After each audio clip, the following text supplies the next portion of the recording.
Hi, everyone, and welcome to the Michigan Law session at the MBA Spotlight. My name is Jemima, and I am your host. It is also my pleasure to introduce you to Andrea, who is the Director of Admissions for the MBA program at Michigan Ross. She's here with Jada, who's also on the admissions committee at Michigan Ross. So, we will begin with a quick overview of the full time MBA program and critical information that you need to be successful in your application. After the brief presentation, we will open it up for questions and answers, and we will take as many as possible.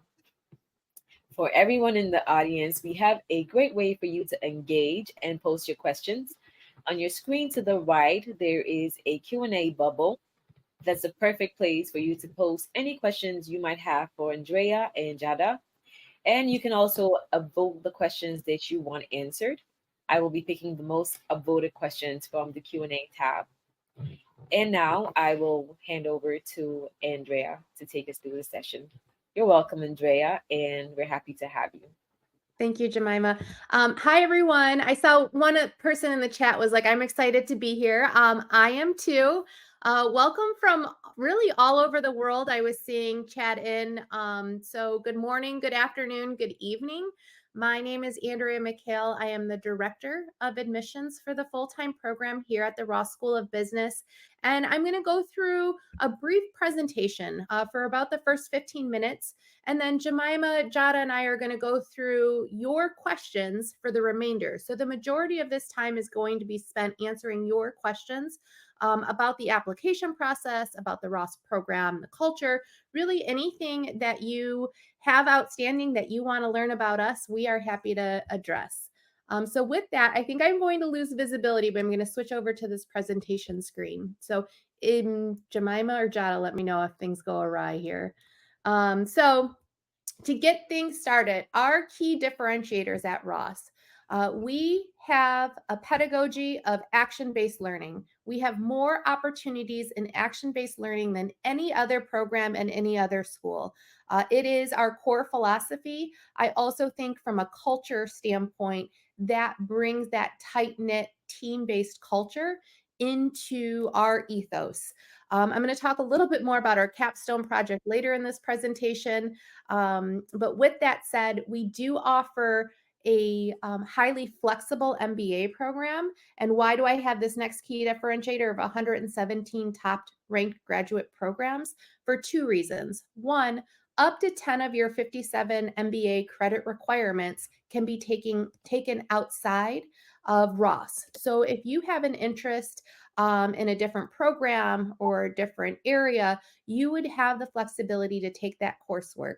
Two, if you're interested in a dual degree program, we have 22 designated dual degree paths with our MBA. We also have flexibility if we don't have a designated dual degree path for you to customize a dual degree so that you are being very, very tailored to your education and what you want to achieve with your careers.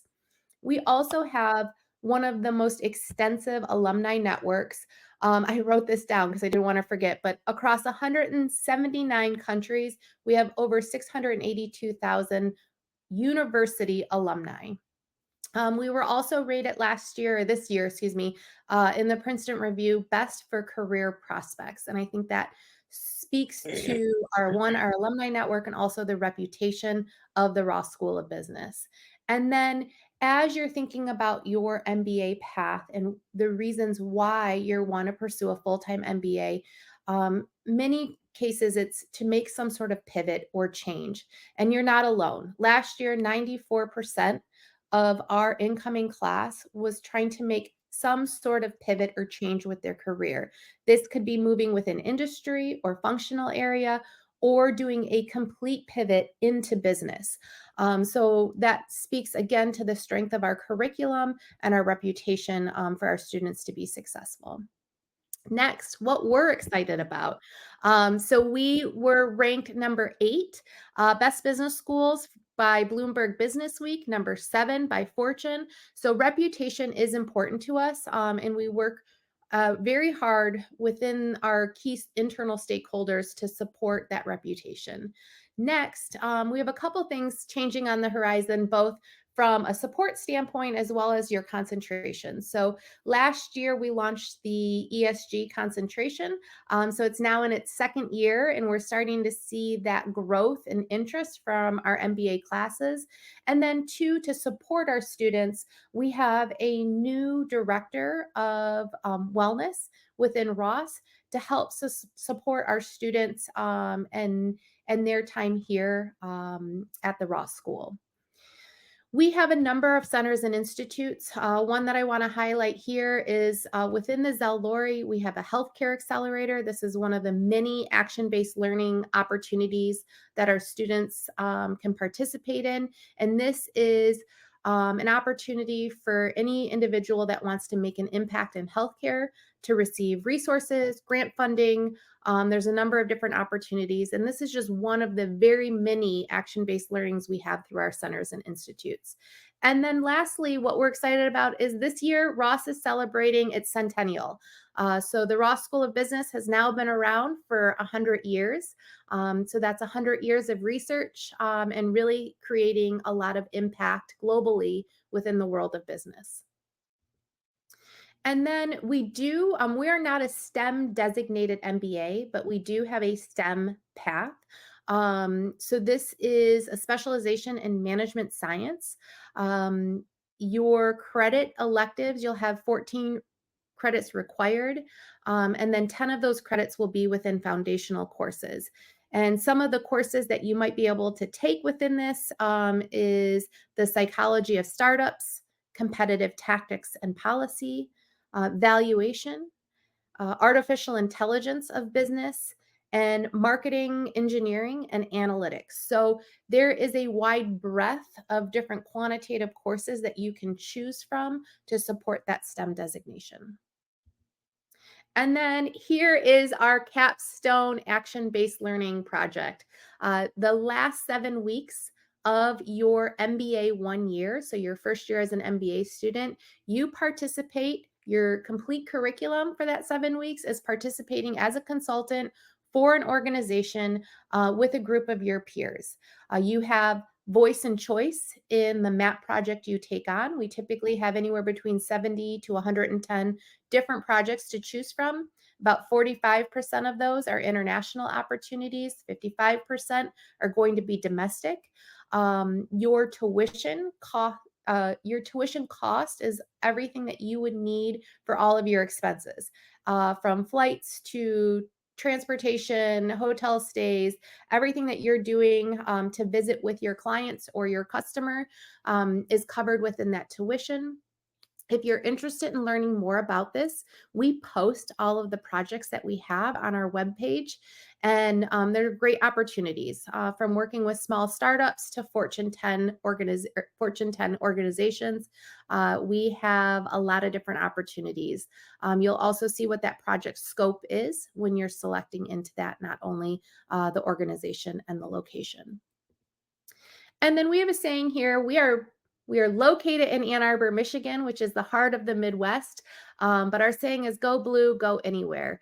As our students graduate, about 24 to 25% go to the tri-state New York City area, 23 move over to Chicago, which is also within the Midwest, and about anywhere between 15 to 20% typically will go to the West Coast, kind of from the Seattle area through Los Angeles. Our top employers are Amazon, McKinsey, BCG, Bain, Deloitte, EY Parthenon, and Dell.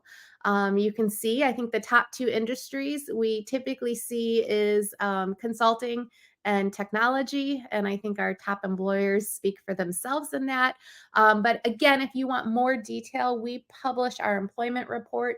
You can see by industry, by organization, by functional area, where our students are going, and by the numbers, both in terms of quantity of students going into those roles, as well as what those salary ranges look like. And that's all at your fingertips. So you can go onto our website and see all of the detail. And then just a little bit about Ann Arbor. We have this quintessential college town, and we are known for many things outside of football. Obviously, the Ross School of Business being a top institution for business, but the city itself typically is rated the most educated city in America. We have a tech hub and entrepreneurship hub based in the Ann Arbor area. It's a very walkable town with lots of great restaurants and bars, and a great coffee scene if anyone's interested in coffee. And then just a little bit about the Ross School Alumni Network. We have over 58,000 active Ross alumni within 107 countries. And then as a graduate, I think this is a huge differentiator of our program. You have executive education for free for life at Ross. So if you're looking to learn a new business skill set or get additional training, I definitely would highly encourage you as a Ross alumni to look at our executive education portfolio.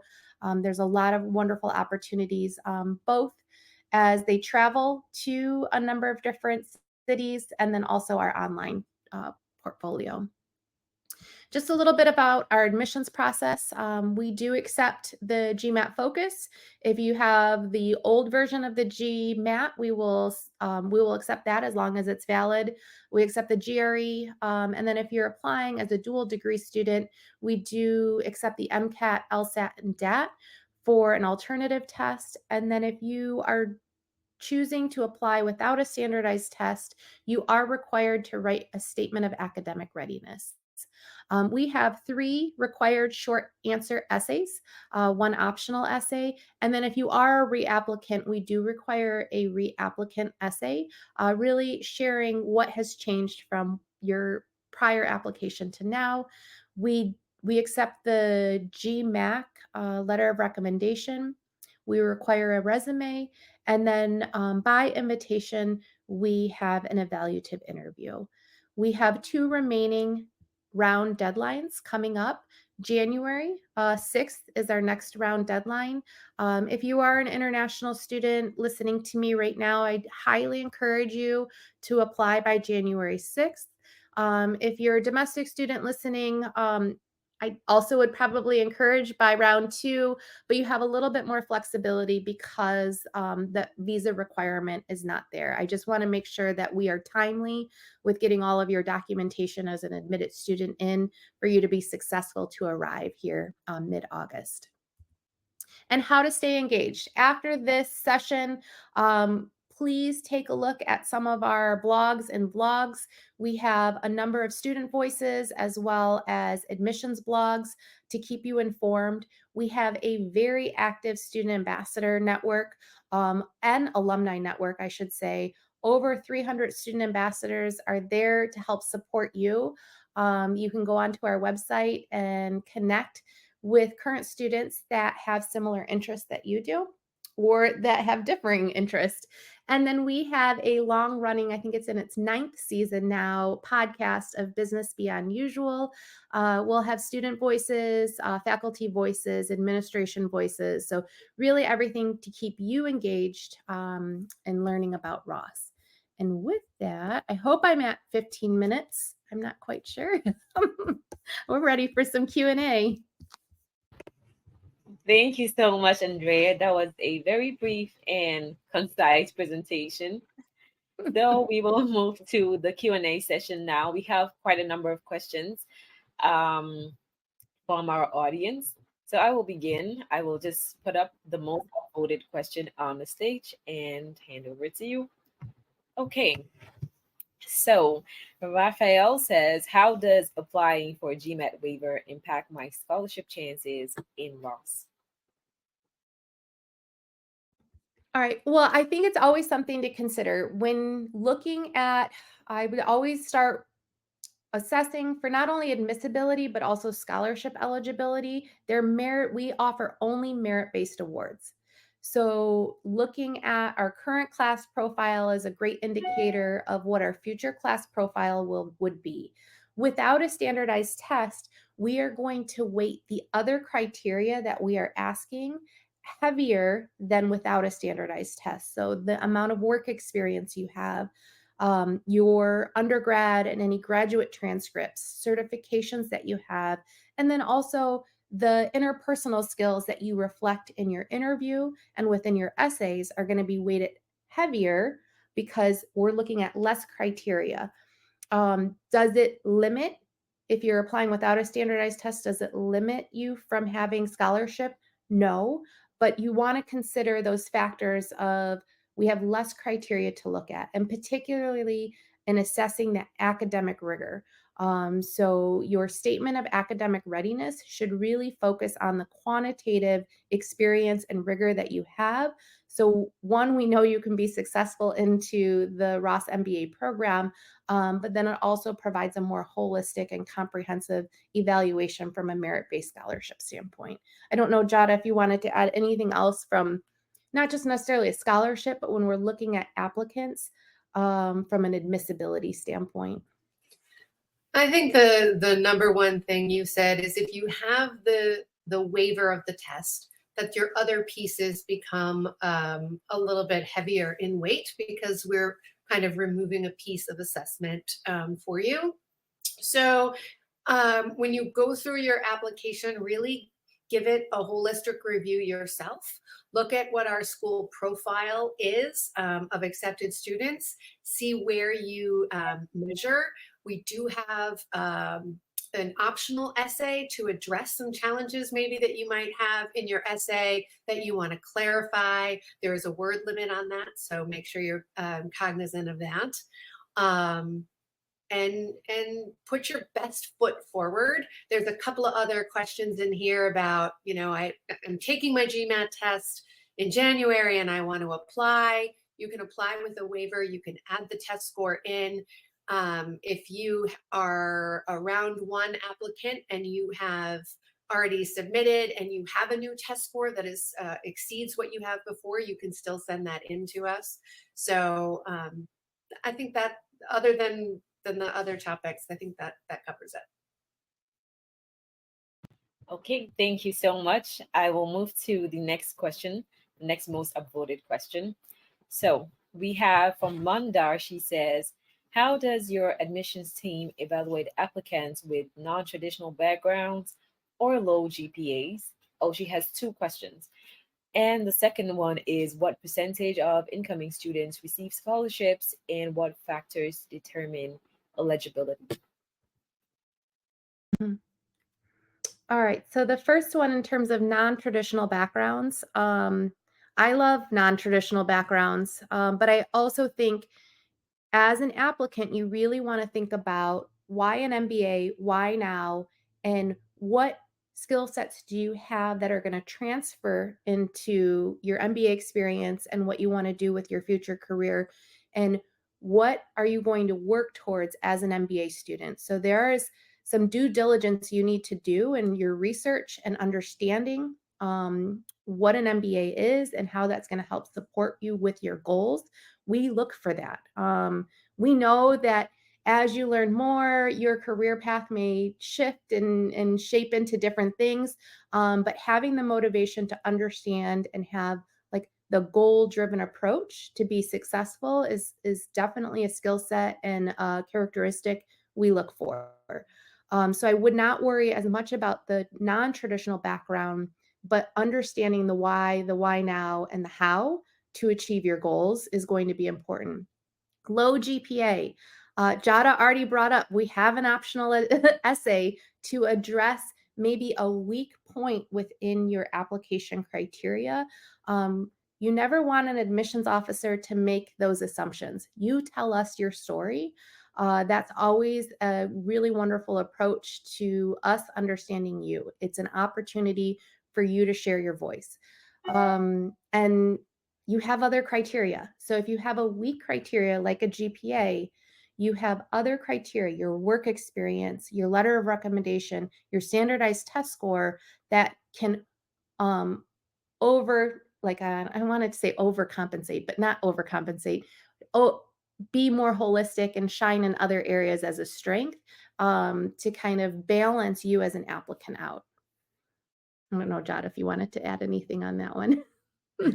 I agree with you on the non-traditional backgrounds, right? So we have 94% of our students are career changers, and so we see a lot of that going into our curriculum and really seeing what it is that Ross can offer you in that area. Our website is very well laid out in terms of action-based learning, what you're going to learn in theory in the classroom, and then how you get to apply that in a whole bunch of different ways. And being able to articulate why you think Ross can help you with that background or and where you want to go is always great as a reader. Mhm. Yeah, and then from a question two standpoint, with our scholarship being merit based, and you look at our class profile and all the criteria we have, it is almost spot on that about half receive some sort of merit based award. Once our class actualizes, about 45% of our incoming class typically have some sort of merit-based scholarship. Um, and the factors, it is everything we ask in our application. We do not want to create barriers to apply. Anything in our application, we spend a lot of time each summer going through everything that we're asking of our applicants, and it is all used in making a holistic assessment.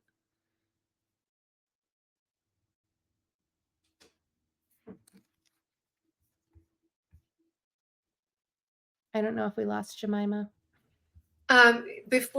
Since Jemima's not here at this moment, would you, Andrea, address, there's a lot of questions in here about years of experience, full Mhm. time, is there too many or too few? How we approach that?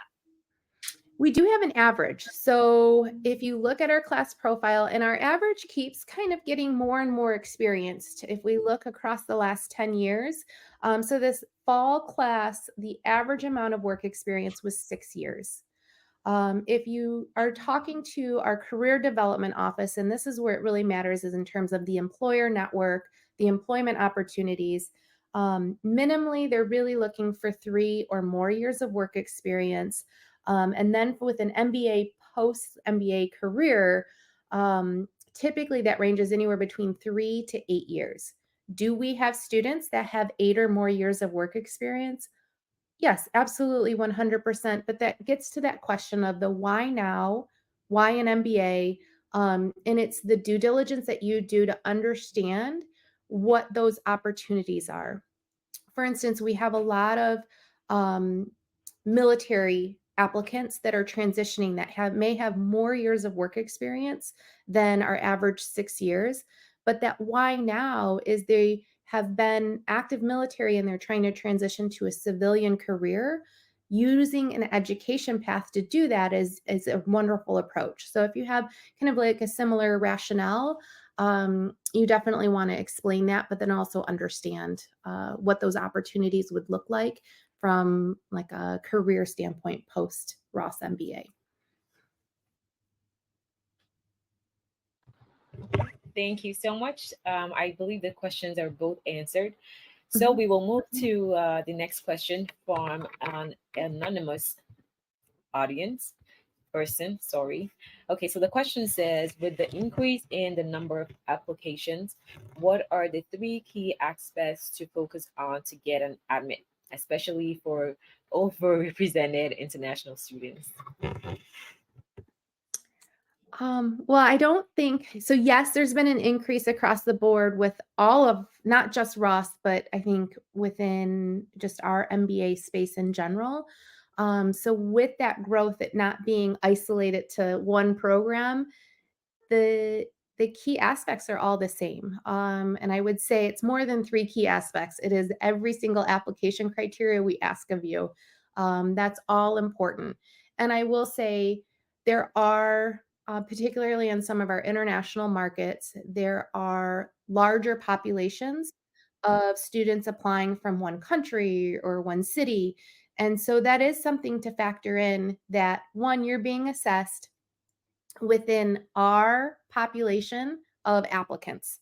And then two, those opportunities of admission, we have blinded applications. So I would say you have to look at what our class profile is. I all of our readers are looking at the application without any type of demographic information, and they're assessing based on the application criteria. So everything is important. The interview is by invitation only. So what are the things within your control once you hit submit is your standardized test scores, your essay, your resume, your transcripts are already set. And then you definitely want to pick a good recommender, but that is out of your control. So really focus on your essays, your resume, and your standardized test score or statement of academic readiness. Okay, thank you. We will move on to the next question. So Sangvi says, what are the common mistakes made by MBA applicants?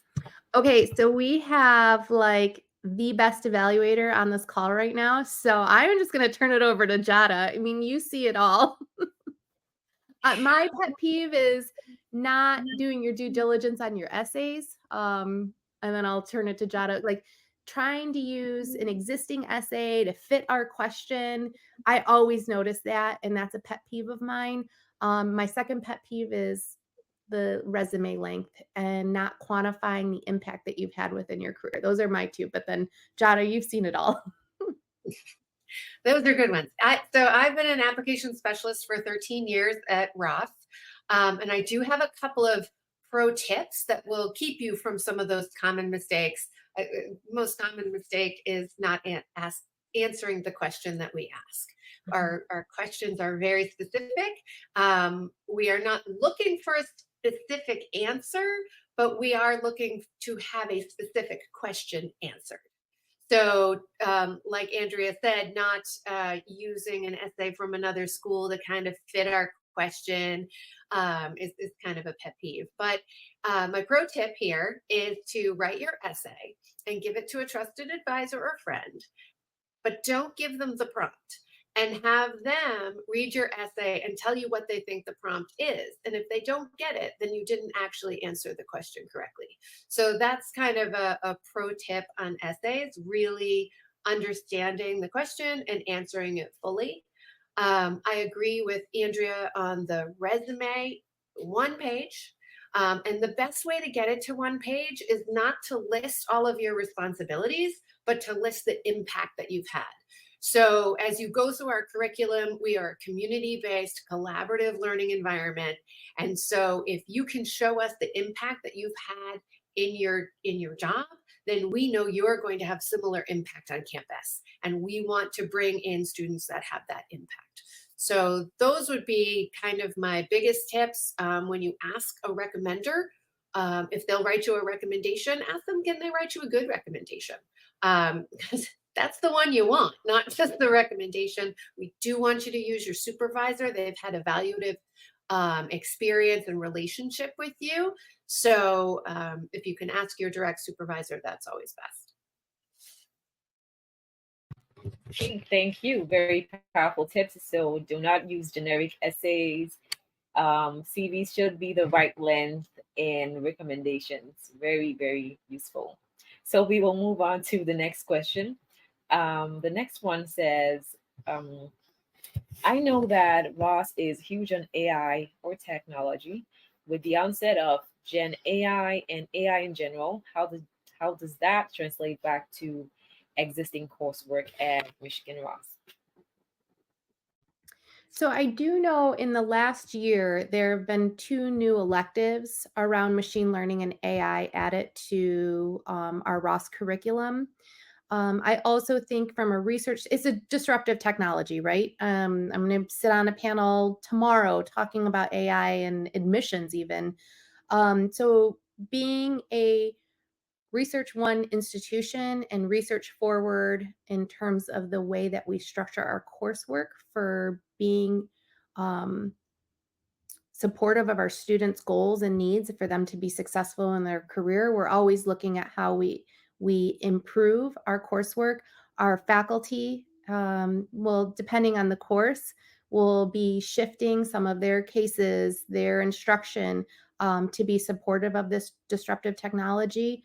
But I think just keeping a pulse on the changes that you see and the shifts in the Ross coursework for our MBA is pretty predictive of how we're supporting kind of this new use of machine learning and artificial intelligence tools.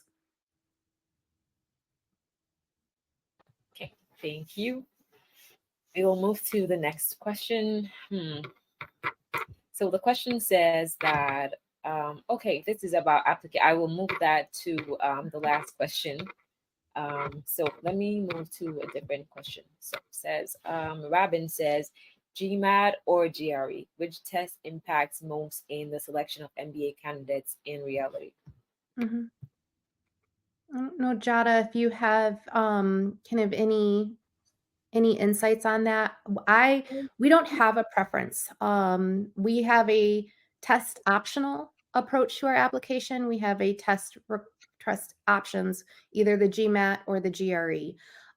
You do see our class profile. We publish what those average, median scores are with our range. So if you are early in that stage, I always advise prospective students to take a practice exam in both. There are slight differences in the way that the questions are structured, particularly on the verbal side within the GMAT and the GRE. And now with the GMAT having kind of 3 different portions to the test, that's changing things a little bit. So see where your strengths are and focus your time and energy on that test that you are going to have the most competitive score within. I mean, Jada manages many of our evaluators and our readers, and we're looking at it more from a percentile standpoint to assess academic rigor rather than a preference to either one of the tests. Yeah, I would also add to that, why do we ask for that? A lot of people, will ask us on recruiting trips this same question. And it's not a test preference for us. If you look at our curriculum, we are quantitatively heavy, especially in that MBA 1 fall semester. And so we want your test score, your transcripts, to make sure that you can handle our academic rigor. So that's why we ask for the test. And I would couple what Andrea said, if you don't have the test score and you want to apply with this statement of academic readiness, which just is your words instead of a score to show us you can handle the academic rigor. So that's why we want the test score to begin with. Okay, so any test works. Thank you. We'll move to the next question. I think we can take just about 2 more and then we will be done. Okay, so the question says from Kunal says, after the deadline passes, within 1 month, if we would take the GMAT exam, will the new score be accepted in the same round? Within 1 month for round 1 and round 2, yes, absolutely. So up until the time a final decision is made, so an accept or a deny, a waitlist status, you can make any changes that you want. If you've submitted and we're still processing until your decision deadline, you can always make updates to your application. Standardized test, we see resume changes because of a promotion or a change in role. Those are the 2 biggest ones. Once in a while, there's like a degree conferral if it's a dual degree student. But yes, we accept any changes up until that final decision. Okay, thank you. Very clear on that response. So we'll move to the next one, which says that Tanisha says, what are the classes like? Case study based, lecture based, teamwork based? What are the peers like? All of the above. But I talked a little bit in the beginning of the presentation. Our pedagogy, so our learning principle is action-based learning. So yes, you will be conducting cases, but hands-on real life experiences are what we really try to support our students in their learning environment, from classes to our centers and institutes to the experiences that they'll have, and the capstone project being MAP.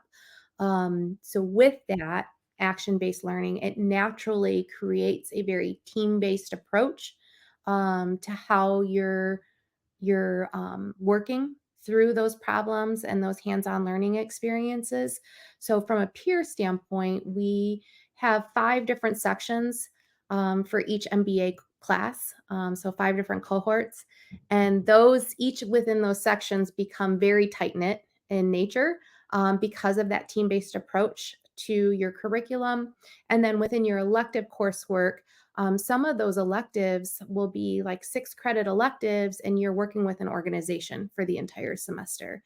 Um, and then there'll be multiple faculty supporting that elective coursework. So it's very unique. It's a huge differentiator for us. So if you thrive in team-based environments and learning, like hands-on learning, Ross is a really great curriculum structure for that approach. That's very insightful. I will move on to the next question. So, let me see what we have. Ben says, if we opt to use a former supervisor instead of a current supervisor because they know our work product better, is that a red flag? Do we need to justify that? You have an optional essay. And again, you don't want us to make assumptions. So use your voice. We understand that there are reasons for not being able to ask a direct supervisor, but we want to hear from you as to why. So definitely utilize your optional essay. Thank you. Okay, and we'll take one more. It says, could you please elaborate on STEM specializations while the MBA at Ross remains to be non-STEM? Yeah, I can share that I would encourage anyone who's an international student to think about the STEM designated concentration path. We do a lot of work within our program office to make sure that the flexibility of the elective coursework is very comprehensive. There's a huge breadth and depth of the opportunities that you have within the elective coursework, but it is putting all of our quantitative courses together to support that CIP designation. I'm unable to speak to as to why we haven't gone to like a traditional all STEM designated MBA, but you have those options. It's a great opportunity for you to have that STEM designation.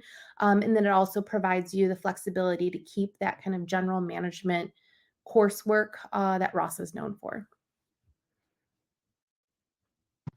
Okay, thank you. So we have just about 5 minutes to end the session. I'm going to take one question that has been most upvoted.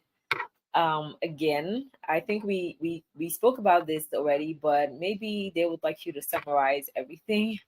So I'm just going to put that up, and then I will allow Andrea to talk about the application fee waivers, since a lot of you have been asking.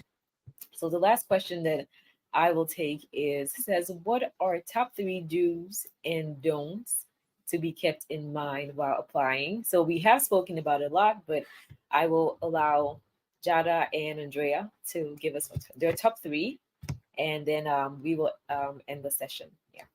Okay, wonderful. Well, you're already doing one of my must-dos is learn about the programs that you're interested in. The more research you do, the better your decisions will be in terms of the programs that you're pursuing that are a best fit for you. So keep that up. That's a must-do. I don't know, Jada, if you have like a must-do from an applying standpoint. I would say a must do is contact one of our student ambassadors or alumni ambassadors and ask questions strictly on that one-to-one basis about what is our culture like. We already know how uplifting and collaborative and supportive it is. Ross has been around a long time, and we do what we do intentionally because it works, and we have the career outcomes data to show that. So, don't just get it from us. Listen to our student ambassadors and meet with them. Very robust program in that area.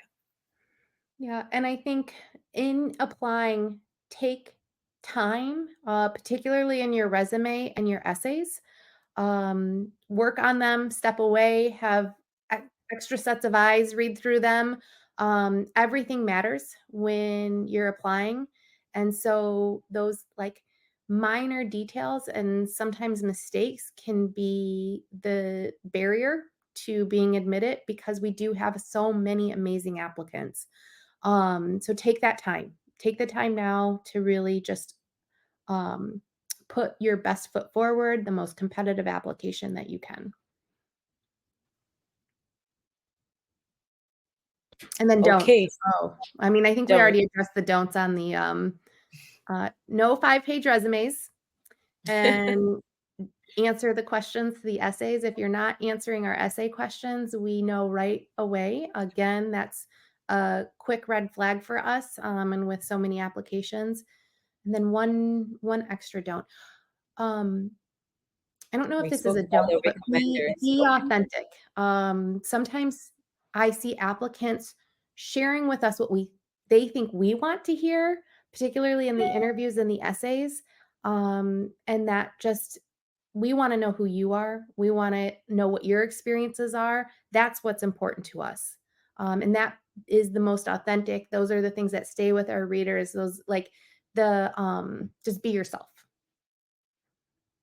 And that shines through in your essays too. When someone is being authentic and really drawing from personal experience, personal professional experiences, but their own experiences, that really shines through. And we want to have real people who are on campus experiencing and being on teams. And so that's a great way to showcase who you are. Yes. And I think we have 1 minute. So I think the question that was like, hey, wait, why did that go away was the application fee waiver. We do have application fee waivers for anyone that attends an event with us. If you've already started your application, right after that program selection tab, there's like that first demographic information page. That's where our application fee waiver is. It's kind of a weird spot. So click back to that second tab. And it'll say, are you eligible for an application fee waiver? And there's a drop down, and your eligibility is based on attending an event with us. If you've already started your application. If you haven't started your application yet, once you fill out the program that you're interested in, it'll be on that next page. And you'll see, are you eligible for an application fee waiver? And you'll select yes, attended an event with us. Okay, that is amazing. Thank you so much, Andrea and Jada. This was a really insightful session for all of us. And thank you also for these amazing application fee waivers. So we will end our session now. There are other sessions that are ongoing. Feel free to join for our audience. Feel free to join any of the sessions that you would like to join. And hopefully you'll see some applications from some of us in round 2 and round 3. Thank you so much. Thank you, Jemima. Thanks, Jada. Bye. Thank you, everybody. Bye.